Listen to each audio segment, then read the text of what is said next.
Bonjour à tous, c'est Daniel, pasteur de l'Église biblique baptiste de Charleville-Mézières. Merci de regarder notre chaîne, la chaîne pour notre assemblée. Et vraiment, j'espère que ça soit une grande bénédiction dans votre vie. Je veux souhaiter à chaque papa aujourd'hui une bonne fête de Père. Joyeuse fête de Père. Honnêtement, je serais vraiment misérable sans mon Père. Il est énormément loin de moi en ce moment. Il est en Floride, mais il est toujours dans mes pensées, d'accord? Et je sais que c'est pareil pour vous. Mais de toute façon, c'est un grand soulagement de savoir que nous avons un bon Père céleste. Et évidemment, je sais, il y a des moments quand nous pensons que nous sommes très loin de notre Père, peut-être on ne l'a jamais connu. Ça c'est possible aussi. Mais de savoir dans les Écritures, de savoir pendant cette vie que nous avons un papa au ciel qui s'occupe de nous. Un papa qui nous aime, qui a déjà prouvé son amour pour nous. Ça change tout. Ça change notre perspective pour cette vie et pour la vie à venir. Donc aujourd'hui, ce qu'on va faire, on va examiner en Hébreux chapitre 11 un papa, un père béni. Et il y a un grand modèle pour nous en Hébreux chapitre 11, versets 17 à 19. Et évidemment, le chapitre ici, Hébreux 11, ça parle des personnages bibliques qui se sont avancés par la foi dans leur vie. Ils ont passé par des épreuves, mais ils ont toujours gardé leur foi. Et ça, c'était important pour nous aujourd'hui de garder notre foi, de rester sereine et solidaire contre le mal. Mais honnêtement, on doit faire confiance à notre papa. D'accord? Voyez avec moi, Hébreux 11, verset 17. Par la foi, Abraham offrit Isaac lorsqu'il fut éprouvé, et que celui qui avait reçu les promesses offrit son unique, dont il avait été dit, c'est en Isaac que ta postérité sera appelée, ayant pensé en lui-même que Dieu pouvait même le ressusciter des morts, aussi le recouvrera-t-il par une sorte de résurrection. Prions. Père, merci pour ta parole, merci pour les modèles que nous trouvons dans les Écritures. Merci pour le fait que nous ne sommes pas seuls aujourd'hui. Nous ne sommes pas toutes seuls dans cette vie, pour la vie à venir aussi. Merci d'être un bon Père. Merci d'être un Papa céleste qui s'occupe de nous. Merci pour tes promesses et merci aussi pour le don de ton Fils unique. Le fait que nous pouvons avoir le pardon et nous pouvons avoir la certitude de la vie éternelle. Merci pour ces bienfaits. Je te demande de bénir cette leçon. Je prie ces choses au nom de Jésus. Amen. La semaine dernière, j'étais en train de lire des statistiques par rapport des papas. Et vous savez comme moi, dans le monde entier, il y a énormément d'enfants sans père, presque. Et ça, c'est vraiment grave. Je pense à mon pays, en Amérique, aux États-Unis. Je sais que les statistiques, les chiffres nous disent qu'il y a 7 millions de pères qui sont absents dans les vies de leurs enfants. C'est super triste. C'est super triste pour eux. C'est super triste aussi pour les petits. Il y a un grand besoin pour des bons pères. Il y a beaucoup de pères qui sont présents peut-être, mais ils ne sont pas bons. Et peut-être vous connaissez un comme ça, mais la réalité aujourd'hui, il y a trop de pères qui sont absents dans le mariage, ils sont absents dans les vies de leurs enfants. Et c'est triste pour la famille parce que c'est vraiment la dame et aussi c'est la famille, les enfants qui souffrent à cause de ces papas qui ne sont pas bons. Les églises souffrent aussi. Vous entrez dans une assemblée normale, vous allez rencontrer beaucoup plus de femmes que d'hommes. Il y a un problème avec ça. on peut dire, oh, les femmes sont plus douces, mais c'est vrai. Mais on a besoin des pères qui sont doux, qui sont ouverts au travail de Dieu dans leur cœur et dans leur vie. Et les églises souffrent quand les papas ne sont pas présents, quand les papas ne sont pas ce que Dieu veut. Et Dieu a des exigences pour les papas. Éphésiens chapitre 6, verset 4, la Bible dit, en vous, pères, et vous, pères, négligez point à vos enfants, mais élevez-les sous la discipline et l'admonition du Seigneur. Et ce commandement, évidemment, c'est pour le papa. Élever les enfants dans le Seigneur. Diriger les foyers, diriger les mariages pour la gloire de Dieu, mais pour le bien de cette famille. Si vous avez des questions, comment mener votre famille, il faut lire la Bible. Si vous avez des questions, comment élever les enfants, lisez la Bible. Les Écritures ont beaucoup d'instructions pour papa. Et honnêtement, j'ai 4 enfants, je peux vous dire que j'ai besoin de beaucoup d'instructions pour moi, d'être le papa il me faut, que Dieu veut. Dieu ne va pas vous laisser sans direction, sans aide. Dans la Bible, vous trouvez comment transmettre votre foi à vos enfants. C'est hyper important. Pensons à la génération prochaine. À la prochaine génération, les enfants, ils ont besoin de cette direction, besoin de cette discipline, besoin de cette aide juste pour connaître Dieu, pour connaître le bon chemin, pour connaître quelle voie à suivre. Et la Bible nous montre cette direction, nous montre comment transmettre cette foi. Comment guider votre famille sur le chemin? Comment mener nos enfants et nos familles au bonheur en Christ? Une vie qui compte pour notre Seigneur. Ça devrait être notre objectif. Et je prie personnellement, je prie chaque jour pour mes enfants, pour que mes enfants soient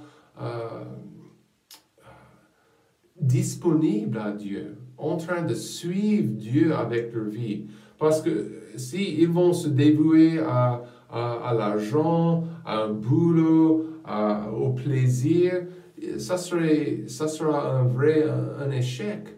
Ils ne seront pas contents comme il faut. Donc aujourd'hui, nous avons besoin des pères. Ça commence avec vous, papa. Ça commence avec vous, messieurs.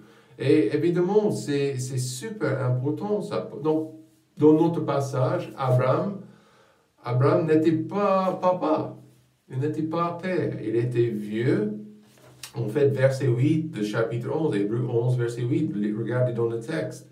Par la foi, Abraham, étant appelé, obéit pour aller au pays qu'il devait recevoir en héritage et partit, ne sachant où il allait. Donc un jour, Dieu l'a appelé de quitter son pays, de quitter sa famille, d'aller dans une terre promise. Et une chose intéressante que Dieu lui a dit, il lui a dit que je vous donnerai une grande postérité, beaucoup d'enfants, une grosse famille, et aussi nombreux que les étoiles au ciel. C'est choquant pour un vieux sans bébé, sans enfant.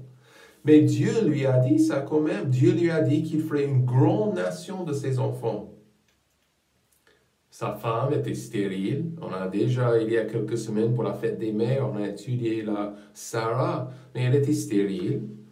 Et les deux, en couple, trop âgés pour avoir des bébés. Mais Dieu, elle a fait un miracle. Et vous voyez verset 12, c'est pourquoi d'un seul homme qui était déjà affaibli, il est né une multitude aussi nombreuse que les étoiles du ciel et que le sable du bord de la mer qui ne peut se compter.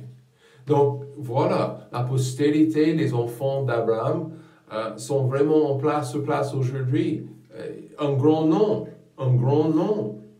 Mais Dieu a fait un grand miracle. Et c'était grâce à ces enfants, les enfants d'Abraham, que le Sauveur, au fur et à mesure, des milliers, des siècles après, le Sauveur Jésus-Christ, il est venu. Et il s'est sacrifié à la croix pour nous, il a payé notre dette.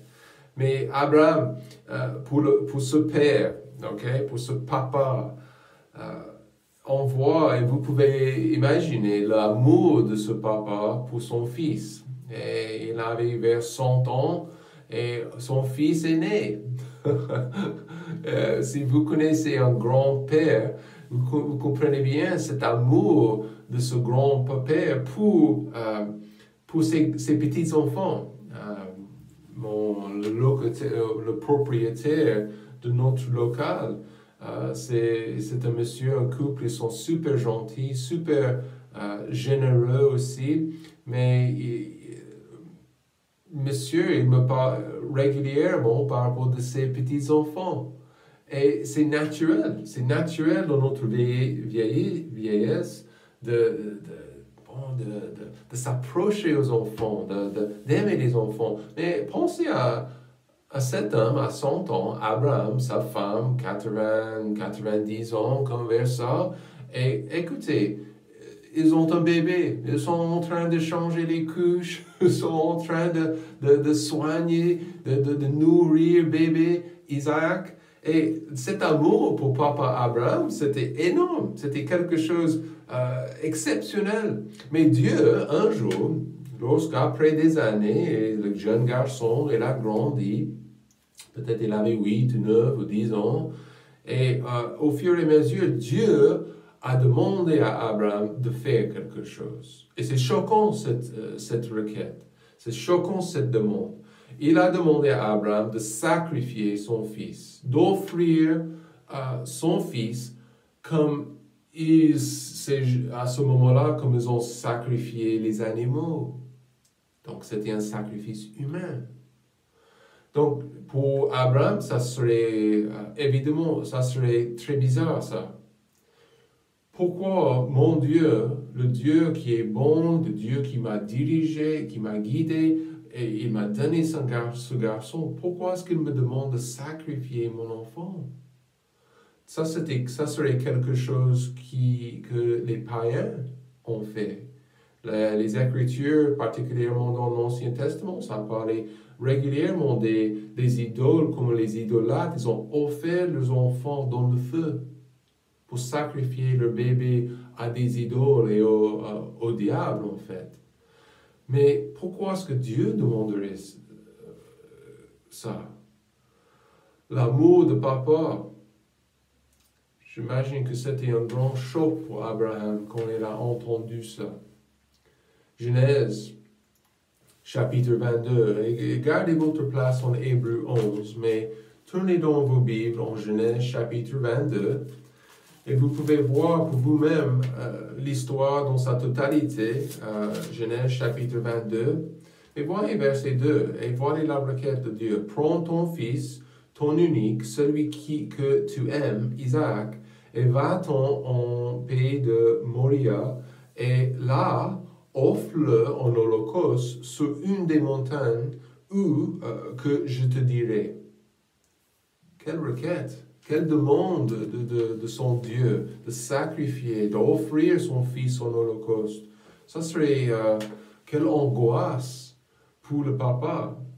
Mais Abraham a préparé les nécessaires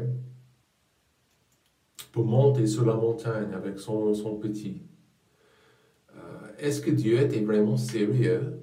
Est-ce que Dieu, cette histoire, c'est une histoire de la foi, de la confiance en Dieu.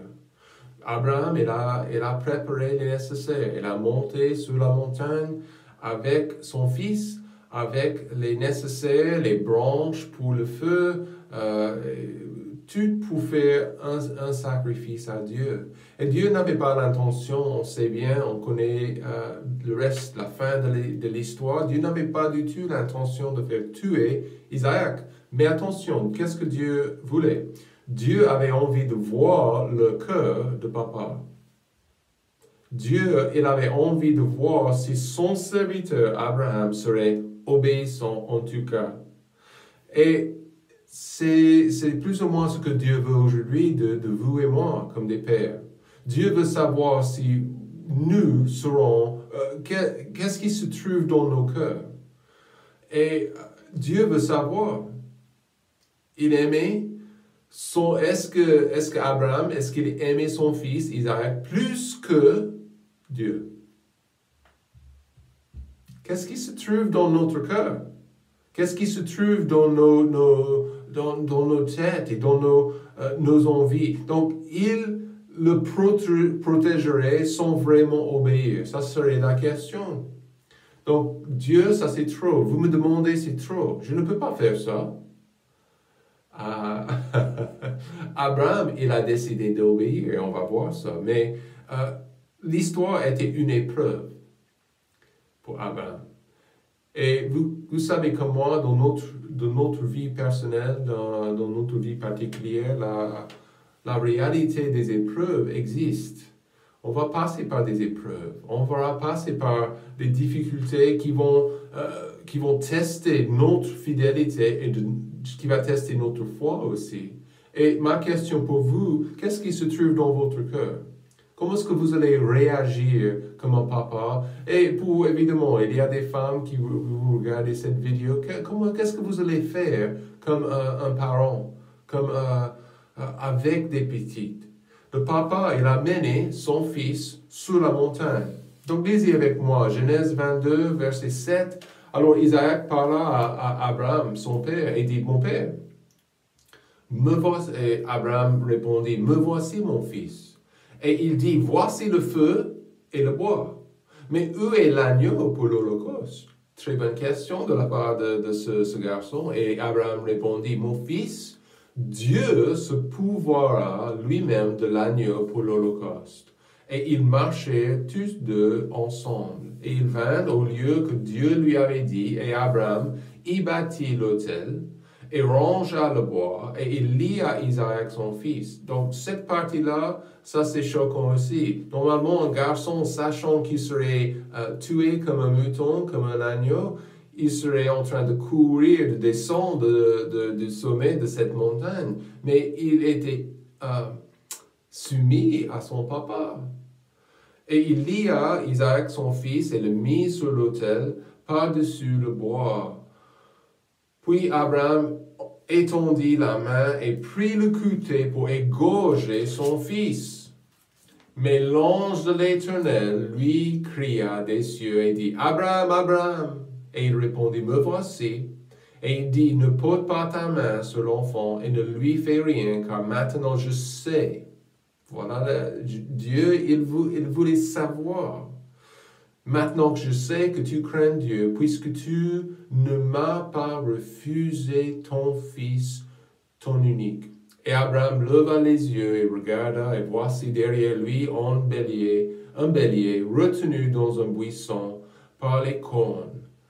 Dieu la Bible dit qu'Abraham a offert ce bélier en place de son fils. Dieu a fourni un sacrifice. Mais c'est important pour nous, comme des papas. Est-ce que nous sommes des papas de foi? Il y a énormément de leçons dans ce passage et dans cette histoire pour les pères.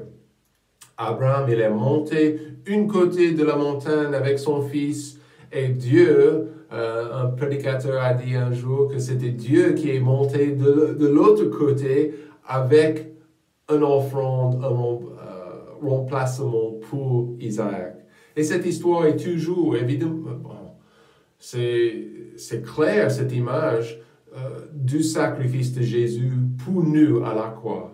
Dieu a offert son fils unique à la place du fils Isaac. Dieu a fourni un sacrifice pour sauver la vie de ce garçon. Mais soyez un papa de foi. Soyez un papa par la foi.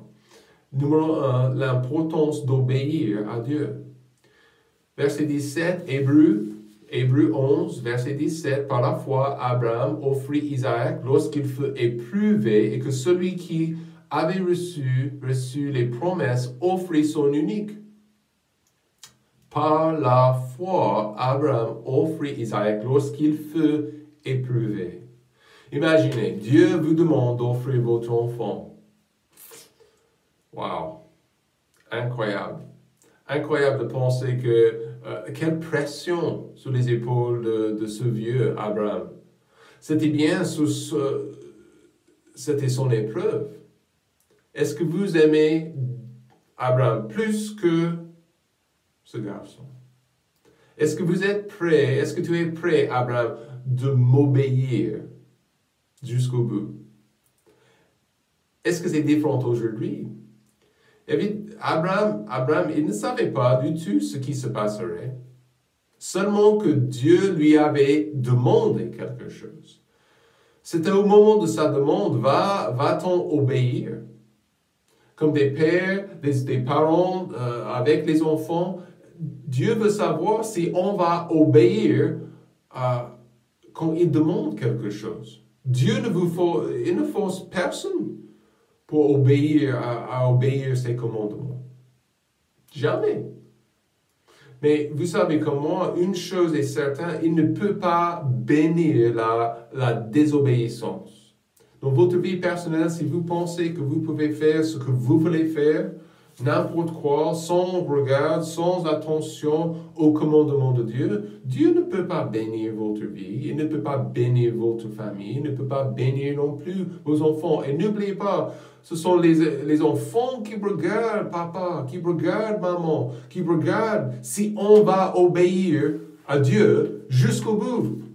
Même si c'est difficile, même s'il y a des empêchements, même s'ils ne sont pas qu'on peut obéir, si on va déterminer en avance d'obéir à Dieu, c'est ça que Dieu va bénir. C'est ça que Dieu va honorer. Dieu ne peut pas bénir notre désobéissance. Il y aura toujours des circonstances difficiles, monsieur, madame. Il y aura toujours des complications dans notre vie. Mais nous devons déterminer en avance qu'on va obéir. Dieu me demande à le faire, c'est fini, je vais le faire. Jean 14, verset 15, si vous m'aimez, gardez mes commandements, Jésus a dit. Gardez mes commandements. Qui peut faire ça? Je vous assure, le monde ne va pas faire ça. Le monde ne va pas obéir au commandement de Dieu, obéir à Dieu.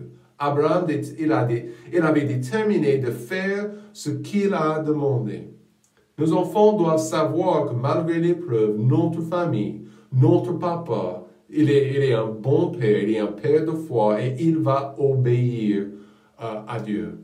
En tout cas, comment pouvons-nous anticiper que nos enfants vont suivre nos traces, vont suivre dans la prochaine génération et ils vont faire ce que nous avons fait? Si nous avons obéi, si nous avons fait la volonté de Dieu, ce n'est pas 100% certain, mais il y a une bonne possibilité que vos enfants vont suivre votre modèle de foi. Obéir. Un papa, une maman qui sont obéissants. Numéro 2. Voyez la priorité de lui faire confiance. Verset 17. Donc, que celui qui avait reçu les promesses, qui a reçu les promesses? Abraham. Il avait reçu les promesses par rapport des étoiles, par rapport de sa postérité, par rapport de son fils et le grand nombre des enfants qui arriveraient. Donc, Abraham, celui qui avait reçu les promesses, offrit son unique. Donc, il avait été dit, c'est en Isaac que ta postérité sera appelée. Donc, toutes les promesses restaient avec ce garçon.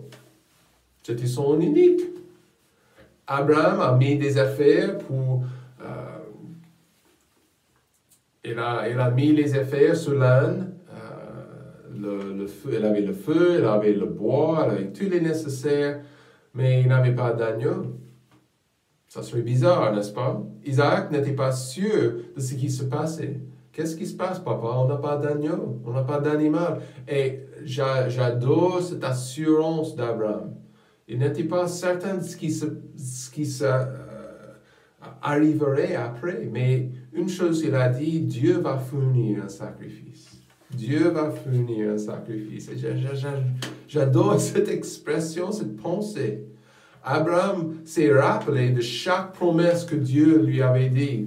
Pensez en montant sur cette montagne, papa était en train de prier. Oh, protège mon fils, papa, oh père, pourquoi? Et il a je suis sûr, il était en train de prier, demander à Dieu. Mais il était confiant. Il était sûr que Dieu fournirait un sacrifice. Mais il était obéissant. Chaque promesse pour son avenir s'est trouvée dans ce garçon. Chaque promesse pour sa famille, pour son mariage. Mais il faisait confiance à Dieu. Dieu a accompli la promesse de cette grossesse, de cet accouchement du fils, de la promesse. Mais au moment quand il a exigé ce sacrifice, la boucherie de son cher fils, Abraham ne comprenait pas. Il a fait confiance à son papa, à son Père céleste. Ce n'est pas différent en 2022, s'il vous plaît. C'est notre responsabilité de lui faire confiance. Et si je fais confiance à mon papa céleste, c'est possible que mes enfants vont me suivre. Ils vont savoir dans le fond de leur cœur que papa, il fait confiance à Dieu et je peux faire pareil. Il lui fait confiance totalement. Ce n'était pas évidemment le but, l'objectif de Dieu du tout, mais Dieu, il veut savoir même aujourd'hui si on lui fait confiance. Si on lui fait confiance, les promesses sont claires. On a la Bible. Les choses pour demain ne sont pas sûres, ne sont pas certaines. Est-ce que nous pouvons nous avancer par la foi, dans la foi? La réponse est oui, oui. La priorité de lui faire confiance. Les enfants, nos garçons, nos filles, ils ont besoin de voir ça dans les cœurs et dans les vies de papa et de maman. Est-ce qu'on peut lui faire confiance? Oui. Proverbe, chapitre 3, verset 5, c'est un verset très connu. Confie-toi en l'Éternel de tout ton cœur et ne t'appuie point sur ta prudence. Amen. Amen. Peut-être vous ne le comprenez pas. Peut-être il y a quelque chose dans votre vie et vous dites, je ne sais pas du tout comment je peux m'avancer. Faites-lui confiance aujourd'hui. Faites-lui confiance. Ne pas douter dans les ténèbres ce que Dieu a promis dans la lumière.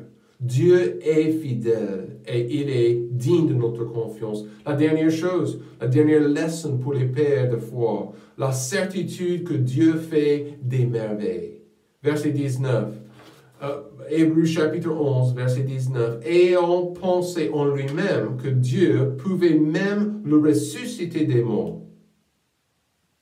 Donc ça, c'était pendant ces jours de voyage, pendant ce voyage en montant sur la montagne, la pensée d'Abraham était, si je tue mon fils, peut-être Dieu va le ressusciter. Il m'a donné toutes ses promesses et il était confiant en lui. Il savait une chose, que c'était possible pour Dieu de faire des merveilles, des prodiges, des miracles. Quelque chose d'énorme. Donc, si nous voyons sa foi, s'il perdrait son fils, il croyait que Dieu le ressusciterait. Ce n'était pas nécessaire parce que Dieu lui-même a fourni un bélier à l'autre côté. Voyons que Abraham, il était obéissant, il était prêt d'obéir. Dieu a fourni un remplacement. Dans notre vie quotidienne, ça arrive que nous oublions les merveilles que Dieu peut faire.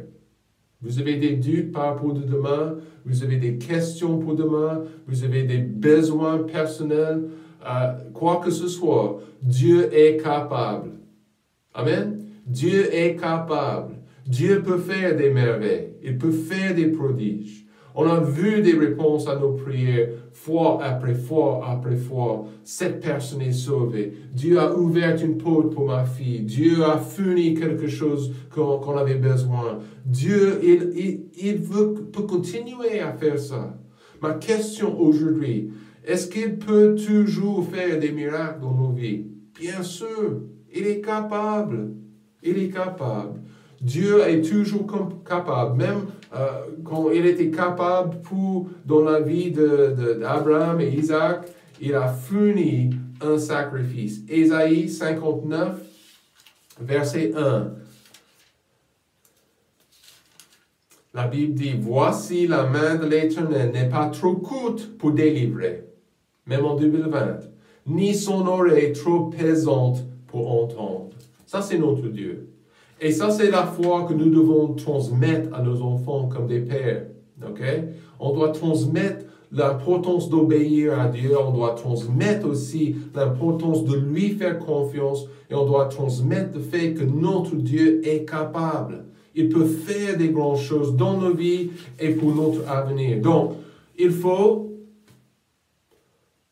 devenir le père ou le parent que Dieu veut. Il faut se soumettre à lui, il faut se soumettre à ce qu'il veut faire dans nos vies. Il est notre Père Céleste, il sait beaucoup et il s'occupe de nous. Papa, bonne fête, que Dieu vous bénisse.